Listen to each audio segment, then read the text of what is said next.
Crime हो या राजनीति, चुनाव हो या आयोजन, अब हर मुद्दों पर खुलकर होगी चर्चा एक खास शख्सियत के साथ। देखना ना भूलें हमारा कार्यक्रम एक खास। इस समय हम लोग मौजूद है बलिया जनपद में, और बलिया जनपद के सदर विधानसभा में, जहां पे एक तूफानी लहर पैदा हुई है, जिसका आज हम जिस शख्स से बात करेंगे किसी परिचय के मोहताज नहीं है। बलिया के राजनीति में एक ऐसा तहलका मचाने वाले शख्स हैं जो इन्होंने कदम रखते ही बलिया के राजनीति में इस बार के विधानसभा के चुनाव में तहलका मच गया। चूँकि आज इनका नामांकन था, हम लोग बात कर रहे हैं दयाशंकर सिंह का, प्रदेश उपाध्यक्ष दयाशंकर जी, जो बीजेपी के प्रदेश उपाध्यक्ष हैं और बलिया सदर से विधानसभा सीट के उम्मीदवार भी हैं बीजेपी के। तो आज आपने नामांकन किया, तो नामांकन करते वक्त आपको कैसा लगा और कैसा महसूस किया बलिया की जनता ने आपके साथ? देखिए, मैं परसों के आया हूँ और परसों से ही बलिया में जिस तरह का मैं यहाँ के नौजवानों में, यहाँ का किसानों में, यहाँ के व्यापारियों में जो मैं उत्साह देख रहा हूँ, शायद आप भी देख रहे होंगे कि बलिया में पहली बार इतने लोग उत्साह होकर के किसी राजनीति में भाग ले रहे हैं। और आज के नामांकन में आप देखे होंगे कि जो जन सैलाब उमड़ा था, वो इसका प्रतीक है कि पिछले 5 वर्षों में माननीय योगी आदित्यनाथ जी ने और केंद्र में हमारे सर्वोच्च नेता माननीय नरेंद्र मोदी जी ने जो कार्य किया है, उसका कितना जनता में इसका जो है प्रभाव है। आज ये आपको दिखा होगा, क्योंकि लोग पिछली बार बलिया से हम लोगों ने 5 सीटें जीती थी 7 में से, और इस बार जिस तरह का उत्साह है, 7 को 7 सीट भारतीय जनता पार्टी जीतेगी। अच्छा, ये अटकलें लगाई जा रही है और बहुत तेज़ी से वायरल हो रहा है आज की घटना जो आपने लक्ष्मण गुप्ता जी को गले लगाया, इसको क्या माना जाए? बलिया आते ही आपने भाईचारा का पैगाम, चाहे वो साथी हो, चाहे विपक्ष का हो, चाहे कैसे भी हो, सबके पास आप जा रहे हैं, तो कहीं ना कहीं इसका जो आपके विपक्षी हैं, इसका कहीं ना कहीं उसको तोड़ मरोड़ को पेश कर रहे हैं जो सामने प्रस्तुत है। इस बारे में आपका क्या कहना है? देखिए, बलिया के लोग वो चाहे किसी दल के हों, लेकिन मैं सबके दिल में हूँ, और आज से नहीं, बलिया के लोग हमको सदैव स्नेह देते रहे हैं। और जहाँ तक लक्ष्मण गुप्ता जी का प्रश्न है, तो लक्ष्मण गुप्ता जी, जब उनकी भाभी यहाँ की चेयरमैन थी और वो समाजवादी पार्टी में थे और समाजवादी पार्टी की सरकार थी, उस समय भी जब उनके साथ ज्यादती की गई थी लक्ष्मण गुप्ता जी के साथ, तो उस समय भी मैं पार्टी लाइन से अलग हट करके उनके संघर्षों में उनका साथी बना था।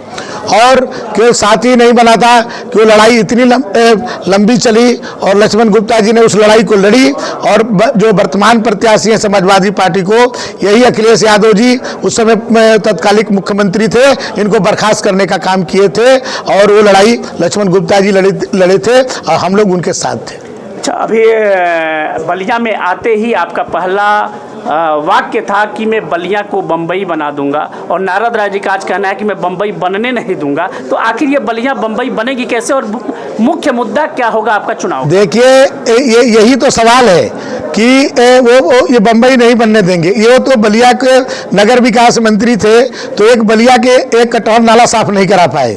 वो बलिया के लोगों को आज क्या हालत है मैं देख रहा हूँ।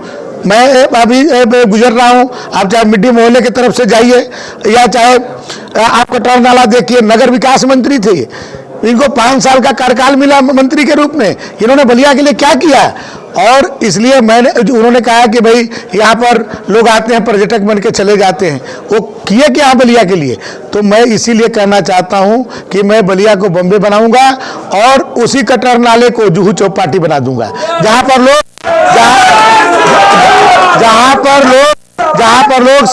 अपने बच्चों को लेकर के सैर सपाटे के लिए जाएंगे, वहाँ अपने बच्चों को टहलाने के लिए ले जाएंगे, और सुबह का मॉर्निंग वॉक करने के लिए बलिया के हमारे बुजुर्ग, हमारे जो प्रबुद्ध वर्ग है, वो जा करके सुबह का अपना वही कटौर नाले के चारों तरफ मैं ऐसा सौंदर्यीकरण कराऊंगा, कटौर नाले से लेकर के और बसंतपुर तक जो है, इतना मैं उसका डेवलप करूंगा कि लोग जो है केवल उत्तर प्रदेश से नहीं, आप देखेंगे प्रदेश के और भी कोनों से आकर के इसको देखने के लिए लोग आएंगे। ये एक पर्यटक स्थल के रूप में चंद्रशेखर जी भी मैंने बहुत इस पर काम किए थे, राष्ट्रीय स्तर पर काम किए थे सुराह ताल के लिए। एक हम लोग के लिए बहुत बड़ी चीज थी। सुराह ताल जितनी बड़ी ताल है हिंदुस्तान में शायद कोई उतनी बड़ी ताल हो या न हो, मेरे अपने अपने अपने जीवन में सुराह ताल से बड़ा ताल उत्तर प्रदेश में मैंने नहीं देखा है। लेकिन उस सुराह ताल को चंद्रशेखर जी का सपना था कि एक विश्व स्तरीय वहां पर्यटक स्थल बने, तो मैं उसको भी बनाने के लिए प्रयास करूंगा कि चंद्रशेखर जी के सपनों को मैं साकार कर सकूं। मेरा आखिरी प्रश्न आपसे कि आप अपने गृह जनपद आए हैं, गृह जनपद आने का आपको कितना बड़ा लाभ मिलेगा इस चुनाव में, ये तो आने वाला समय बताएगा। लेकिन आप अपने गृह जनपद के लिए जिस दिन आप चुनाव जीतते हैं उस दिन पहला काम बलिया के लिए क्या होगा, ये मैं अपने चैनल पे जानना चाहूँगा आपसे। देखिए, पहला काम तो मेरा ये होगा कि बलिया के लिए कोई कंक्रीट आज तक जो भी योजनाएं बनी है विकास की वो आधी अधूरी बनी है। मैं एक बलिया के लिए एक मास्टर प्लान बनाऊंगा और मास्टर प्लान बना करके केंद्र सरकार से और उत्तर प्रदेश सरकार से दोनों से बलिया के लिए एक विशेष पैकेज का घोषणा कराऊंगा, जिसमें पहला होगा कि फेफना से लेकर के हल्दी तक हम एक रिंग बांध बनवाएंगे जो वो शहर को सीधे जाकर के फिर एनएच को जोड़ेगी और बलिया शहर को हजारों हेक्टेयर जमीन मिल जाएगी, जहां पर बलिया का जो हमारे शहर का विस्तार हो जाएगा। वहीं पर हमारा मेडिकल कॉलेज खुलेगा, हमारा इंजीनियरिंग कॉलेज खुलेगा, नए नए कल कारखाने खुलेंगे और नई कॉलोनी जो बलिया को एक तरफ गंगा जी के कारण दूसरे तरफ कटौर नाला के कारण बलिया का जो विकास नहीं हो पाया, उसका विस्तार नहीं हो पाया, उसका विस्तार करूंगा। एक नई बलिया जहां पर सभी सीवर होगा, बिजली होगा, सड़क होगा, स्कूल होगा, अस्पताल होगा, ये सभी व्यवस्था जहां पर रहेगी उसकी एक व्यवस्था बनाऊंगा। और उसके बाद मैं ये करूंगा कि जो मैंने आपको बताया कि कटौर नाला का सौंदर्यीकरण कराऊंगा। ये जो नाले आज पानी लगा यहाँ पर है, पानी के कारण आज सड़कें इतने खस्ता हाल में लोग उधर से गुजर नहीं पाते हैं। आज देखेंगे कि मैं ऐसा मास्टर प्लान बनाऊंगा कि यहाँ पर शहर के अंदर कोई पानी, तनिक पानी कहीं दिखेगा नहीं। इसके लिए मैं बाहर से इंजीनियर को जो टेक्नोलॉजिस्ट है उनको ले आकर के एक बहुत बड़ा हम प्लान बनाएंगे, क्योंकि बलिया के लोगों को वो बहुत दिनों से आशा है। और सबसे बड़ा मेरे मन में है कि मैं एक ऐसा मंदिर जो अपने बिरगू बाबा का मंदिर है और जहां भी बलिया के 5 लोग भी हों, चाहे अंडमान निकोबार भी मैं गया था, वहां पर 5 लोग आते हैं तो वो भी मिलते हैं और बोलते हैं बिरगू बाबा की जय।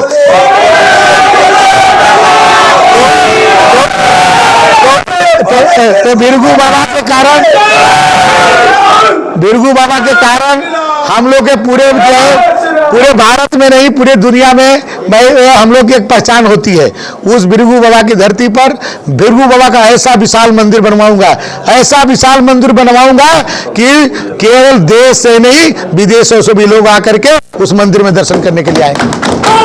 तो आपने देखा बलिया को उस ऊंचाई पे लेके जाएंगे जहां पे अभी तक बलिया का सपना कोई देखता था। भृगु बाबा का नाम वहां तक लेके जाएंगे जहां पे सिर्फ किताबों में और अखबारों में पढ़ने को मिलता था। यह कहना है दयाशंकर जी जो अपने गृह जनपद आए हैं और इस बार के विधानसभा चुनाव सदस्य चुनाव लड़ने वाले हैं। आने वाले चुनाव में हम और भी इनके साथ जुड़े रहेंगे। खबरों के साथ मेरे साथ बने रहिए। मैं वेद प्रकाश सिंह, सीधा संवाद।